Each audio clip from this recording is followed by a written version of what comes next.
तो एपिसोड की शुरुआत में हमें दिखाया जाता है ईफैन को जो जंगल में आ चुका होता है और वो कहता है लगता है मुझे ब्रेक थ्रू करने के लिए कोई पिल बनाना पड़ेगा।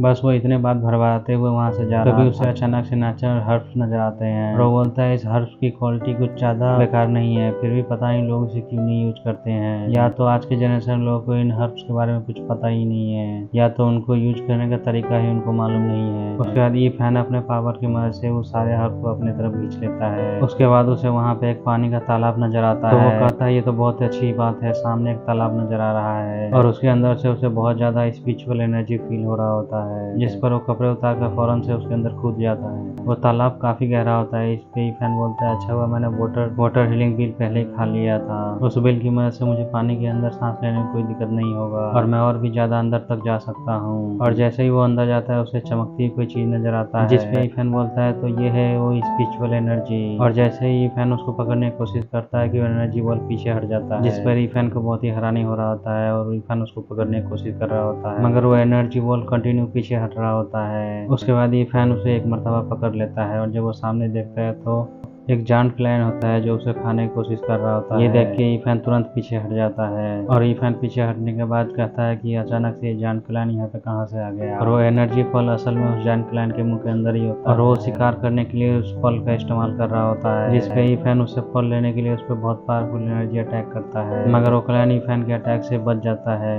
उस पे ईफैन बोलता है ये तो भाग गई, ये तो काफी डरपोक है। ये कहने के बाद ईफैन जल्दी से पीछे मुड़ जाता है। क्लैन ईफैन के पीछे जाता है और उसे जल्दी से अपने मुंह में दबोच लेता है और दूसरी तरफ हमें दिखाता है उसी तालाब के पास एक लड़की आती है और वो लड़की अपना कपड़ा वहाँ उतार के उसी तालाब में चला जाता है। दूसरी तरफ हमें दिखाया जाता है ईफैन और क्लैम के अंदर से उसके मुंह फाड़ते हुए सीधा बाहर की ओर आ जाता है और वो एनर्जी पल भी उसके हाथ लग जाता है जिसपे वो कहता है ये मिस्टिकल डिवाइन पल आखिरकार मेरे हाथ लग ही गया। मगर इतने में ईफैन देखता है वो जायंट क्लैन बहुत ही ज्यादा एनर्जी क्रिएट कर रहा होता है और वो सभी एनर्जी को इकट्ठा करने के बाद वो ईफैन की तरफ अटैक कर देता है। तो उसके अटैक से बचने के लिए ईफैन एक सील क्रिएट कर लेता है। दूसरी तरफ वो लड़की देखती है पानी से बहुत ही एनर्जी निकल रहा होता है तभी वो लड़की वो पानी से निकल रहा एनर्जी की तरफ जाने लग जाता है। दूसरी तरफ ईफैन के उस लड़की के ऊपर नजर पड़ जाता है तो उसका ध्यान भटक जाता है। उसका ध्यान भटकने की वजह से वो अटैक ईफैन को लग जाता है और वो सीधा पानी के बाहर आ जाता है और ईफैन बिल्कुल सेफली लैंड करता है और अपने पैरों पे खड़ा होकर कहता है अच्छा हुआ मैं अपने फॉर्मेशन का यूज कर सकता हूँ, भले ही किसी में हाईएस्ट लेवल के कल्टीवेटर से मिलूं मैं उसे भी हरा सकता हूँ अपने फॉर्मेशन की मदद से। उतने में ईफैन की नजर उस लड़की के ऊपर पड़ता है। वो लड़की को देख के बहुत ही हैरान हो रहा होता है और वो लड़की भी ईफैन को देख के काफी ज्यादा डर जाता है और बोलता है बेशरम लड़के तुम मेरे तरफ क्या देख रहे हो। मगर ईफैन की नज़र उसके ऊपर से हट ही नहीं रहा होता है। उसके बाद वो लड़की ईफैन पे आइस क्रिस्टल से हमला करता है। वो आइस क्रिस्टल को देख के बहुत ही डर जाता है और ईफैन जल्दी से पीछे हट जाता है। उसके बाद वो लड़की वापस से ऊपर आके कपड़े पहन के और ईफैन को बोलती है तुम एक नंबर की घटिया इंसान हो और तुम लड़की के नहाते हुए देखते हो, तुमको शर्म नहीं आता ऐसा काम करते हुए। तो ईफैन बोलता है ये जरा एक मिनट रुको, मुझे लगता है तुम मुझे नहाते हुए देख रही थी क्योंकि तुमसे पहले इस तालाब में मैं नहाने के लिए गया हुआ था। क्या तुम्हें यहाँ पे मेरे कपड़े परे हुए नहीं नजर आए? मगर वो लड़की बोलती है नहीं तुम झूठ बोल रहे हो, तुम ही हो वो जो मुझे नहाते हुए देख रहे थे। जिसपे ईफैन बोलता है क्या तुम्हारे बगल में मेरे कपड़े तुमको नजर नहीं आ रहे हैं क्या? तो वो लड़की ईफैन के कपड़े की तरफ देख के बोलती है तो मैंने तो इस कपड़े को देखा ही नहीं। उसके बाद अचानक उसे याद आता है ये लड़का तो पानी के अंदर था, इसका मतलब इसने पानी के अंदर से सब कुछ देख लिया था। ये बात याद आने के बाद वो अचानक से ईफैन के ऊपर अटैक करने के लिए आगे बढ़ जाता है और वो बहुत सारा आइस क्रिस्टल बना के ईफैन के ऊपर अटैक करता है। मगर ईफैन उस एनर्जी पल्स को यूज करते हुए एक सेफ्टी सील बना लेता है और उस लड़की के सभी अटैक उस सील से टकरा के डिस्ट्रॉय हो जाता है और वो लड़की सोच रहा होता है ये किस चीज से मेरे अटैक को ब्लॉक कर रहा है, आखिरकार ये कौन सा फॉर्मेशन है जो ये यूज कर रहा है। उसके बाद ईफैन बोलता है अगर तुम्हारा दिल भर गया हो तो मैं यहाँ से जा सकता हूँ क्या? ये बोलने के बाद ईफैन जल्दी से अपना कपड़ा वहाँ से उठा लेता है और ईफैन वहाँ से जाने लग जाता है और जाते हुए बोलता है चलो मुझे देर हो रही है, मुझे घर पे जाके वहाँ पे पानी के अंदर जो हुआ वो सब मुझे याद करना है और उसके बाद जो भी मैंने नज़ारा पानी के अंदर देखा उन सभी का मुझे स्केच बनाना है घर पे जाके। ईफैन के ये कहने के बाद वो लड़की और भी ज्यादा भड़क जाता है क्योंकि वो लड़की को लग रहा था ईफैन पानी के अंदर से उसे ही देख रहा था। उसके बाद वो लड़की गुस्से में अपने पूरी पावर को रिलीज कर देती है और वहाँ पे जितना जगह आता है वो सभी जगह को फ्रीज कर देता है और ईफैन जैसे ही पीछे मुड़ता है वो देखता है उसके ऊपर बहुत बड़ा आइस स्टोन गिरने वाला होता है। तो ईफैन अपने एनर्जी पंच से उस आइस को वहीं पे तोड़ के टुकड़े टुकड़े कर देता है और फिर वो उस लड़की से बोलता है क्या तुम्हारा अभी भी दिल नहीं भरा, मुझे मजबूर मत करो। तो ईफैन उस लड़की की तरफ देखता है तो वो आउट ऑफ कंट्रोल होकर उसी पानी में गिर जाती है जिसपे ईफैन बोलता है मेरा तुमसे कोई लेना देना नहीं है, तुम खुद को खुद ही संभालो। ये कहने के बाद ईफैन वहाँ से जाने लग जाता है, मगर वो थोड़ी दूर जाने के बाद वो अचानक रुक जाता है। उसके बाद हमें दिखाया जाता है वो उस लड़की को पानी से निकाल के बड़े से पत्थर पे लेटा के उसका चेक कर रहा होता है, और वो उस लड़की को चेक करते हुए बोलता है इसके पल्स में तो आइस टॉनिक है, जो कि पूरी इसकी बॉडी में वो फैल रहा है। कहीं ऐसा तो नहीं है इसकी body naturally ice toxin release कर रही हो। वो उसके बाद उस लड़की को अपने एनर्जी से हील करने की कोशिश कर रहा होता है। उसके बाद वो उसे एक एलेक्जर खिलाता है, उतने में वो लड़की होश में आ जाता है और बोलता है ये तुमने मेरे मुंह में क्या डाल दिया है। तो ईफैन बोलता है ये एक एलेक्जर है। तो वो लड़की बोलती है एलेक्जर ये क्या होता है। तो ईफैन बोलता है एलेक्जर तो एलेक्जर ही होता है, क्या तुम्हें इसके बारे में नहीं मालूम। तो वो लड़की बोलती है मुझे कुछ नहीं मालूम एलेक्जर किसे बोलते हैं। तो उसके बाद वो लड़की बोलती है मुझे एक बात बताओ, मैंने थोड़ी देर पहले तुम पे एक क्रिस्टल से हमला किया था और तुमने कोई गोल राउंडर जैसी सील बनाया था, वो क्या चीज था।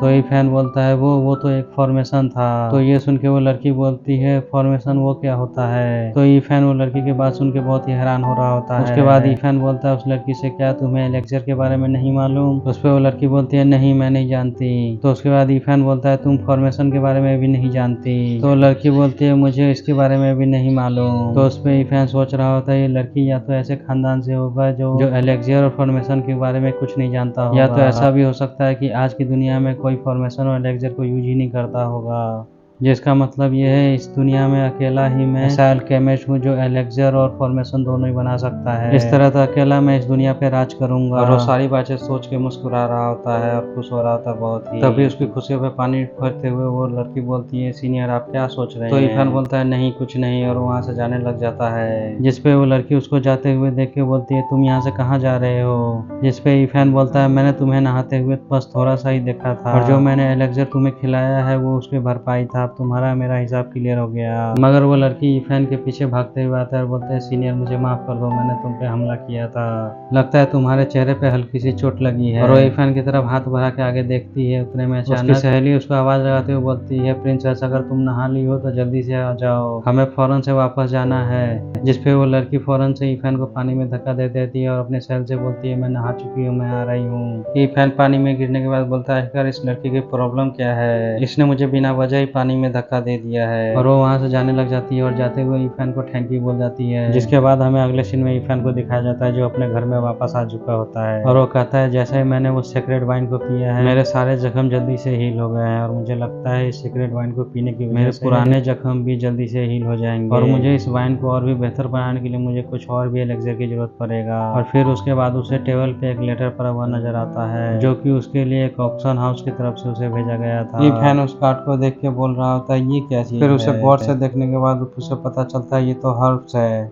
और इस हर्ब का नाम है घोस्ट ब्यूटी कला, इसे सीक्रेट हीलिंग भी बनाया जा सकता है। और ईफैन उस एलेक्जर के बारे में सोच रहा होता है कि उस एलेक्जर को मैं इस्तेमाल करके बहुत उसके बाद हमें उस प्रिंसेस का सीन दिखाया जाता है जो अपने सहेली के साथ उसी ऑक्शन हाउस में जाने के लिए बात कर रहा होता है, क्योंकि उसके बॉडी में जो टॉक्सिन होता है उस टॉक्सिन को खत्म करने के लिए उसको एक घोस्ट ब्यूटी कला की ज्यादा जरूरत थी, और वो उसी से हील हो सकती थी। जिसपे प्रिंसेस कहती है मालूम नहीं मैं अपने इस आइस टॉक्सिन को कब तक अपने हीलिंग पावर से सप्रेस करती रहूंगी, पता नहीं कब ये मेरे बॉडी से हमेशा हमेशा के लिए खत्म हो जाएगी। उसके बाद हमें दिखाया जाता है कि वो ऑक्शन हाउस में घोस्ट ब्यूटी कला को लाया जाता है और उसकी बोली 6000 गोल्डन कॉइन लगाया जाता है, जिसपे प्रिंसेस की सहेली बोलती है मैं इसके लिए 5 मिलियन गोल्डन कॉइन देने के लिए तैयार हूँ। ये सुनकर सभी लोगों को होश हो जाते हैं क्योंकि 5 मिलियन गोल्डन कॉइन बहुत होता है, जिसपे वहाँ के सभी लोग ये सुन के बहुत ही हैरान होता है, बोलता है 5 मिलियन गोल्ड कॉइन इसके लिए बहुत है। इतने में अचानक वहाँ पे ईफैन आ जाता है और बोलता है जरा 1 मिनट रुक जाओ। वो प्रिंसेस ईफैन की आवाज़ सुनते ही उसे पहचान जाती है और कहती है ये तो वही है, ये यहाँ क्या कर रहा है। ईफैन उसे बोलता है ये घोस्ट ब्यूटी कला मुझे चाहिए, इसके बदले मैं तुम्हें एक एलेक्जर दे सकता हूँ। और अपना एलेक्जर दिखाते हुए बोलता है ये एलेक्जर कल्टीवेशन करने के लिए बहुत अच्छा है, जो भी कल्टीवेटर इस एलेक्जर को खाएगा वो एक लेवल अपग्रेड कर जाएगा, और मेरे ख्याल से शायद इस घोस्ट ब्यूटी कला के लिए ये एलेक्जर काफ़ी है। उस पर ऑक्शन हाउस का मास्टर बोलता है हाँ हाँ क्यों नहीं, मैं ये डील जरूर करना चाहूँगा। और वो ईफैन को बॉक्स उठा के दे देता है और ईफैन वो बिल देके उसको वहाँ से चला जाता है, जिस पे प्रिंसेस देखती रह जाती है और उसकी सहेली बोलता है नहीं ये नहीं हो सकता है, कोई भी हमसे हमारे डील नहीं छीन सकता है। और वो उस ट्रेजर को वापस लेने के लिए जा रही होती है मगर प्रिंसेस उससे जाने से रोक देती है। तो प्रिंसेस की सहेली बोलती है क्या तुम्हें ब्यूटी कला घोस्ट नहीं चाहिए, अगर तुम्हें वो हर्ब्स नहीं मिले तो तुम्हारे अंदर के आइस टॉक्सिक कैसे बाहर जाएगा। और उसी के साथ ये एपिसोड खत्म हो जाता है।